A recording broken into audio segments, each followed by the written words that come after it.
महाराष्ट्र के साधनाबाई कॉलेज के पीछे एक लाइब्रेरी थी जो काफी पुरानी थी और उस पर अंग्रेजों के जमाने का ताला लगा हुआ था। नील उस लाइब्रेरी को देखकर ठिठक गया। उसके चेहरे पर एक अजीब सी चमक आने लगी। वो उसे घूरे ही जा रहा था। फिर व्योम ने नील से कहा, क्या हुआ नील, तू उधर क्या देख रहा है? क्या है वहां? नील खुद को संभालते हुए बोला, कुछ तो नहीं, कुछ नहीं है वहां पर। व्योम समझ चुका था कुछ तो बात थी जो नील उससे छुपा रहा था। उसने उससे पूछा कि वो लाइब्रेरी बंद क्यों पड़ी है जबकि इस कॉलेज में कोई दूसरी लाइब्रेरी नहीं है। नील ने उसे उंगली के इशारे से चुप रहने को कहा। फिर दोनों उस लाइब्रेरी को देखते हुए वहां से चले गए। नील और व्योम को उसी कॉलेज के एक हॉस्टल में रूम मिला। दोनों के कमरे भी एक ही थे। रात के वक्त कमरे में हल्की रोशनी थी। व्योम गहरी नींद में सो रहा था। तभी अचानक उसे एहसास हुआ जैसे कोई उसके सामने खड़ा होकर उसे ही घूर रहा था। ऐसे किसी को सामने देखकर व्योम काफी डर गया। उसका चेहरा पसीने से भीग गया। वो अपने बिस्तर से उठकर बैठा और डरते हुए बोला, कौन? अंधेरे में खड़ा हुआ वो शख्स आगे बढ़ता हुआ उसके बेड के नजदीक आया। ये कोई और नहीं बल्कि नील था। उसे देखते ही व्योम गुस्से से बोला, ये तू है नील? ओफो, तूने तो मुझे डरा दिया था बेवकूफ। नील अभी भी कुछ नहीं बोल रहा था। उसने व्योम को इशारे से चुप रहने के लिए कहा और फिर अपने साथ बाहर चलने के लिए कहा। व्योम पहले तो कुछ समझ नहीं पा रहा था। फिर वो नील के साथ बाहर चलने के लिए तैयार हो गया। कुछ ही देर में दोनों कॉलेज के ग्राउंड में थे। इतनी रात गए हम यहाँ क्यों आए हैं नील? अब कुछ बोलेगा भी? तुझे कुछ दिखाना है? क्या दिखाना है? फिर नील ने उस लाइब्रेरी की तरफ इशारा करते हुए कहा, उसके लिए हमें उस बंद लाइब्रेरी के अंदर जाना होगा। तू पागल है क्या? हम इस वक्त उस लाइब्रेरी में क्या देखेंगे? और ऊपर से वहां ताला लगा हुआ है। कुछ बहुत जरूरी है व्योम। मैं कई सालों से इस दिन का इंतजार कर रहा था। व्योम एक बार फिर हैरानी से उस लाइब्रेरी की तरफ देख रहा था। ऐसा क्या था उस लाइब्रेरी में जो इतनी रात गए नील उसे यहाँ ले आया था? चला जा, मुझे इसके अंदर घुसने का एक रास्ता और पता है जो कि लाइब्रेरी के पीछे है। व्योम ना चाहते हुए भी नील के साथ जाने के लिए तैयार हो गया क्योंकि वो उसका सच्चा दोस्त था। कुछ ही देर में नील और व्योम उस पुरानी जर्जर हो चुकी लाइब्रेरी में थे। पूरी लाइब्रेरी मकड़ी के जालों से भरी पड़ी थी। किताबों और मेजों पर बहुत सारी धूल जम गई थी। नील उस अंधेरी लाइब्रेरी में चारों तरफ टॉर्च जलाकर देख रहा था कि तभी व्योम ने उसे पूछा, यार नील, ये लाइब्रेरी आखिर कितने दिनों से बंद पड़ी है? कॉलेज को चाहिए कि वो इसे ठीक कराकर फिर से स्टूडेंट्स के लिए खोल दे। कॉलेज में एक लाइब्रेरी का होना जरूरी है। ये लाइब्रेरी फिर कभी नहीं खुल सकती व्योम। ऐसा क्यों? नील ने व्योम को उस लाइब्रेरी का किस्सा सुनाना शुरू किया। अंग्रेजों के जमाने की बनी हुई वो लाइब्रेरी श्रापित थी। उसके बहुत सारे किस्से कॉलेज के लोगों को पता थे। कोई भूल कर भी उस लाइब्रेरी की तरफ नहीं जाता था। कहा जाता था कि बहुत सारे लोग इस लाइब्रेरी के अंदर से ही गायब हो गए थे जिनका कभी कोई पता नहीं चल सका। नील के दादाजी भी इसी लाइब्रेरी में गुम हो गए थे। नील जानना चाहता था कि आखिर वो लोग गायब कहाँ हुए। फिर व्योम ने घबराते हुए नील से कहा, लेकिन तू ये सब पता कैसे लगाएगा नील? मैं कहता हूँ कि इस वक्त यहाँ आने का कोई फायदा नहीं है। हमें दिन में आना चाहिए। व्योम को अंदर ही अंदर डर लग रहा था मगर वो ये बात नील से छिपा रहा था। नील ने उसे भरोसा दिलाया कि उसे कुछ नहीं होगा। फिर उसने एक कागज का टुकड़ा निकाला। उस कागज के टुकड़े पर कोई मंत्र लिखा हुआ था। नील उस मंत्र को पढ़ने लगा उसे मंत्र पढ़ते हुए अभी कुछ ही देर हुई थी कि अचानक उस अंधेरी लाइब्रेरी में अजीब सी हलचल होने लगी। नजर कुछ भी नहीं आ रहा था, मगर ऐसा लग रहा था मानो आंधी चल रही हो और सब कुछ हिलडुल रहा था। नील बिना रुके मंत्र पढ़ता जा रहा था और उसके पीछे खड़ा व्योम काफी डरा हुआ था। तभी अचानक कमरे में किसी के हंसने की आवाज आने लगी, जो कि काफी डरावनी थी। व्योम डर के मारे कांपने लगा था।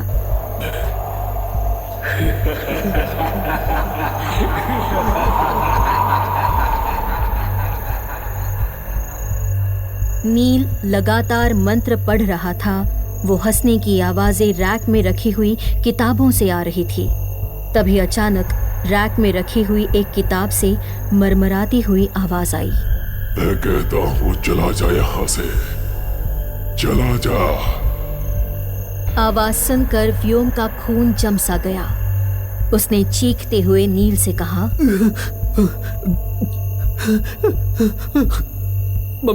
मैं कहता हूँ भाग यहाँ से नील, भाग। उस खौफनाक आवाज को सुनकर अब नील की भी हिम्मत जवाब दे चुकी थी। दोनों किसी तरह उस लाइब्रेरी से बाहर आ गए।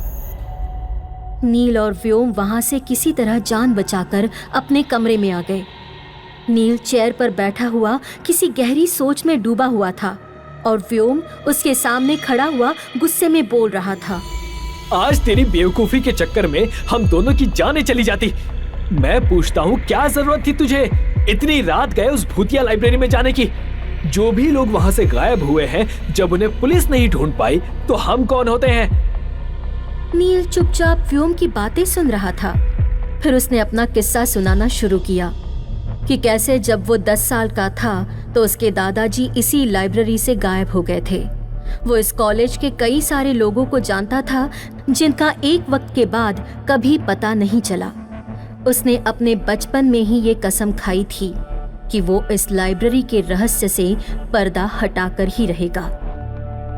मुझे माफ कर दे यार, तुझे लेकर नहीं जाना चाहिए था उस भूतिया लाइब्रेरी में। ये कसम मैंने खाई थी, ना कि तूने। खैर, मैं भी भूलने की कोशिश करता हूँ उस बात को, और अच्छा होगा तू भी भूल जा। इस घटना को कई दिन गुजर गए। नील और व्योम उस घटना को अपने दिमाग से निकालने की कोशिश कर रहे थे, मगर वो दोनों जब भी उस लाइब्रेरी के पास से गुजरते उन्हें वही घटना याद आती थी। एक रात व्योम गहरी नींद में सो रहा था कि अचानक रात में उसकी नींद खुली। उसने देखा नील अपने बिस्तर पर नहीं था। व्योम सोच में पड़ गया। उसे नहीं समझ आ रहा था कि आखिर इतनी रात गए नील जा कहाँ सकता है। उसने कुछ देर उसका इंतजार किया, मगर नील शायद वहां था ही नहीं। व्योम परेशान होकर अपने हॉस्टल से बाहर आया और हॉस्टल के वॉचमैन से पूछा कि क्या उसने नील को कहीं बाहर जाते हुए देखा। वॉचमैन ने अपने दिमाग पर जोर डालते हुए सोचकर कहा कि अभी कुछ देर पहले उसने नील को ग्राउंड की तरफ जाते हुए देखा। व्योम की आंखें खुली की खुली रह गई। नील फिर से उसी लाइब्रेरी की तरफ गया था। व्योम को कुछ भी समझ नहीं आ रहा था कि वो क्या करे। नील अपनी जान देने पर क्यों तुला हुआ है। व्योम ने पहले सोचा कि उसे डीन या किसी और को बताना चाहिए। फिर उसने सोचा नहीं, तब तक शायद देर हो जाए और उसकी लापरवाही की वजह से उसके दोस्त की जान चली जाएगी। आखिरकार व्योम ने उस लाइब्रेरी में अकेले ही जाने का फैसला किया। व्योम रात के अंधेरे में उस लाइब्रेरी के सामने खड़ा था। उस लाइब्रेरी से अजीबोगरीब आवाजें आ रही थीं। व्योम का गला सूखा जा रहा था और उसके हाथ पैर कांप रहे थे, मगर नील की जान बचाने के लिए उसे उस लाइब्रेरी में जाना ही पड़ा। नील किसी तरह हिम्मत करके उस लाइब्रेरी के अंदर घुस गया। अंदर का नजारा बेहद खौफनाक था। नील हाथ में एक पुरानी और एक बड़ी सी किताब पकड़े खड़ा था और कांप रहा था। वो जैसे अपने वश में ही नहीं था। उस किताब से बेहद डरावनी आवाजें आ रही थी। अंदर आ जाओ बच्चे, मेरे पास आ जाओ।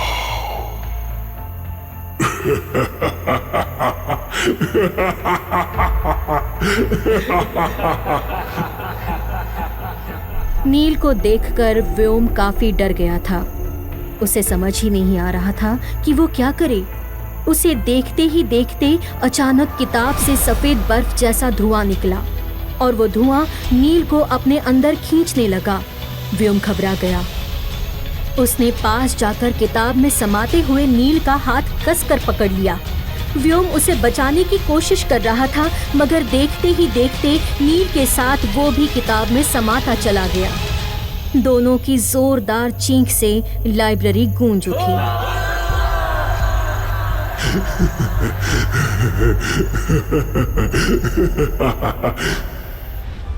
दोनों की जब आंखें खुली तो वो दोनों किसी बर्फीले जंगल में थे। दोनों चौंकते हुए खड़े होकर उस जंगल में चारों तरफ देखने लगे। तभी अचानक व्योम की नजर सामने पेड़ पर बैठे एक शैतान पर गई। वो उन दोनों को ही घूर रहा था।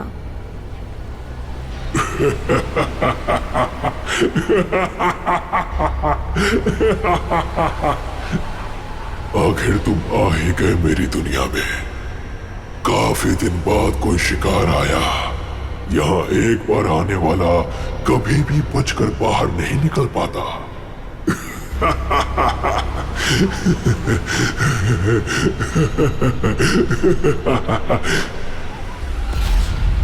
उस शैतान को देखकर दोनों काफी डर गए।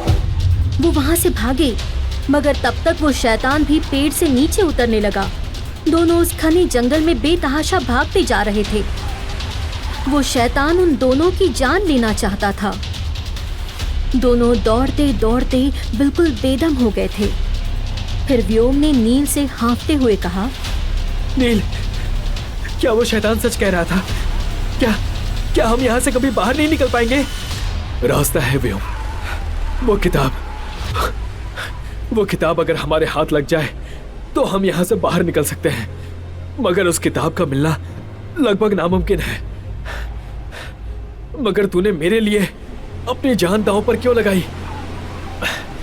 मैं तुझे बचाने की कोशिश कर रहा था यार।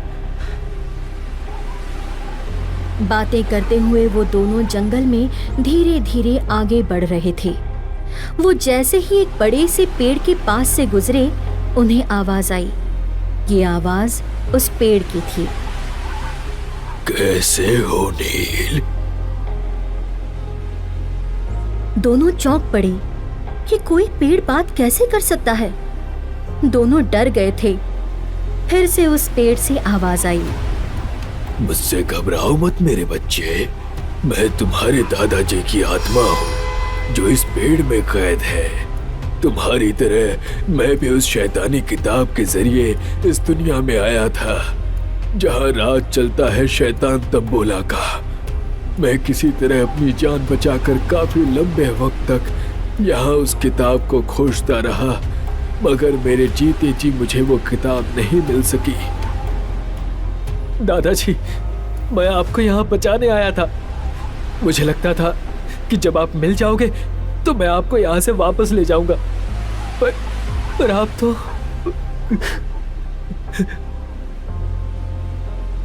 नील अपने दादाजी की ये हालत देखकर काफी दुखी हो गया था, मगर अब किया ही क्या जा सकता था। व्योम ने नील को संभालते हुए उस पेड़ से पूछा, मगर दादाजी, उस किताब को आपके कॉलेज की लाइब्रेरी में लाया कौन था? उस किताब को उस अलमारी में लाने वाला उसी कॉलेज का डीन था, जो कि एक बुरा शख्स था।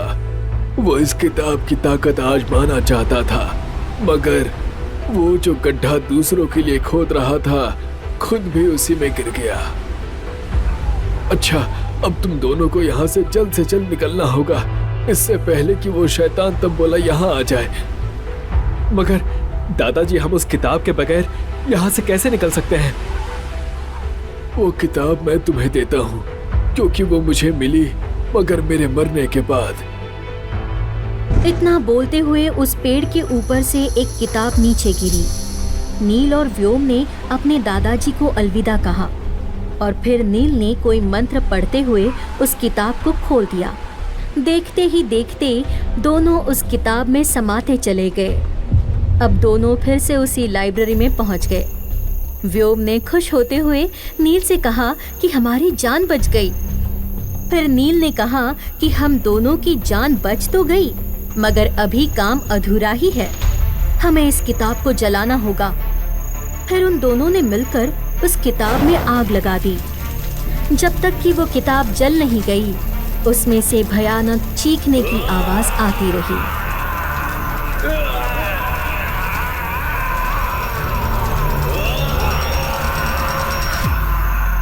कुछ ही दिनों बाद साधना बाई कॉलेज की वो लाइब्रेरी